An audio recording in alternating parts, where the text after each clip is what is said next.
حضرت ادریس علیہ السلام، آپ کا نام آخنوک ہے۔ آپ حضرت نوح علیہ السلام کے والد کے دادا ہیں۔ حضرت آدم علیہ السلام کے بعد آپ ہی پہلے رسول ہیں۔ آپ کے والد حضرت شیث بن آدم علیہ السلام ہیں۔ سب سے پہلے جس شخص نے قلم سے لکھا وہ آپ ہی ہیں۔ کپڑوں کے سینے اور سلے ہوئے کپڑے پہننے کی ابتدا بھی آپ ہی سے ہوئی۔ اس سے پہلے لوگ جانوروں کی کھالیں پہنتے تھے۔ سب سے پہلے ہتھیار بنانے والے، ترازو اور پیمانے قائم کرنے والے اور علم نجوم و حساب میں نظر فرمانے والے بھی آپ ہی ہیں۔ یہ سب کام آپ ہی سے شروع ہوئے۔ اللہ تعالیٰ نے آپ پر 30 صحیفے نازل فرمائے اور آپ اللہ تعالیٰ کی کتابوں کا بکثرت درس دیا کرتے تھے، اس لیے آپ کا لقب ادریس ہو گیا۔ اور آپ کا یہ لقب اس قدر مشہور ہو گیا کہ بہت سے لوگوں کو آپ کا اصلی نام معلوم ہی نہیں۔ قرآن مجید میں آپ کا نام ادریس ہی ذکر کیا گیا ہے۔ آپ کو اللہ تعالیٰ نے آسمان پر اٹھا لیا ہے۔ بخاری و مسلم کی حدیث میں ہے، حضور اکرم صلی اللہ علیہ وسلم نے شب معراج حضرت ادریس علیہ السلام کو چوتھے آسمان پر دیکھا۔ حضرت کعب احبار رضی اللہ تعالیٰ عنہ وغیرہ سے مروی ہے، حضرت ادریس علیہ السلام نے ملک الموت سے فرمایا کہ موت کا مزہ چکھنا چاہتا ہوں، کیسا ہوتا ہے؟ تم میری روح قبض کر کے دکھاؤ۔ ملک الموت نے اس حکم کی تعمیل کی اور روح قبض کر کے اسی وقت آپ کی طرف لوٹا دی اور آپ زندہ ہو گئے۔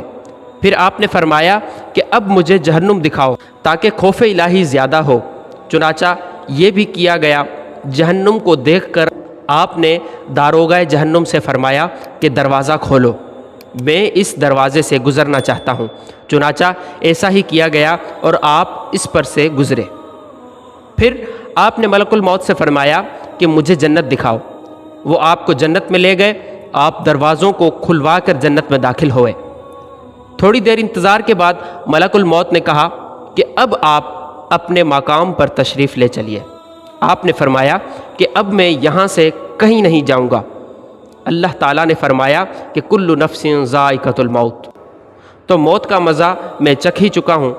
اور اللہ تعالیٰ نے یہ فرمایا ہے وَإِن مِّنكُمْ إِلَّا وَارِدُهَا، کہ ہر شخص کو جہنم پر گزرنا ہے، تو میں گزر چکا ہوں۔ اب میں جنت میں پہنچ گیا ہوں۔ اور جنت میں پہنچنے والوں کے لیے خداوند قدس نے یہ فرمایا ہے کہ وَمَا هُم مِّنْهَا بِمُخْرَجِينَ، کہ جنت میں داخل ہونے والے جنت سے نکالے نہیں جائیں گے۔ اب مجھے جنت سے چلنے کے لیے کیوں کہتے ہو؟ اللہ تعالیٰ نے ملک الموت کو وحی بھیجی کہ ادریس علیہ السلام نے جو کچھ کیا میرے اذن سے کیا، اور وہ میرے ہی اذن سے جنت میں داخل ہوئے، لہٰذا تم انہیں چھوڑ دو، وہ جنت میں رہیں گے۔ چنانچہ حضرت ادریس علیہ السلام آسمانوں کے اوپر جنت میں ہیں اور زندہ ہیں۔ حضرت ادریس علیہ السلام کے آسمانوں پر اٹھائے جانے اور ان کو ملنے والی نعمتوں کا مختصر اور اجمالی تذکرہ قرآن مجید کی سورہ مریم میں ہے۔ ترجمہ اور کتاب میں ادریس کو یاد کرو، بے شک وہ صدیق تھا، غیب کی خبریں دیتا، اور ہم نے اسے بلند مقام پر اٹھا لیا۔ یہ ہیں جن پر اللہ نے احسان کیا، غیب کی خبریں بتانے والوں میں سے آدم کی اولاد سے۔ دوستو، حضرت ادریس علیہ السلام کے واقعے سے یہ ہدایت کا سبق ملتا ہے کہ اللہ تعالیٰ کا رسولوں اور نبیوں پر کتنا بڑا فضل و کرم اور انعام و اکرام ہے۔ اس لیے ہر مسلمان کے لیے واجب الایمان اور لازم العمل ہے کہ خداوند قدس کے رسولوں اور نبیوں کی تعظیم و تکریم اور ان کا ادب و احترام رکھیں اور ان کے ذکر جمیل سے خیر و برکت حاصل کرتا رہے۔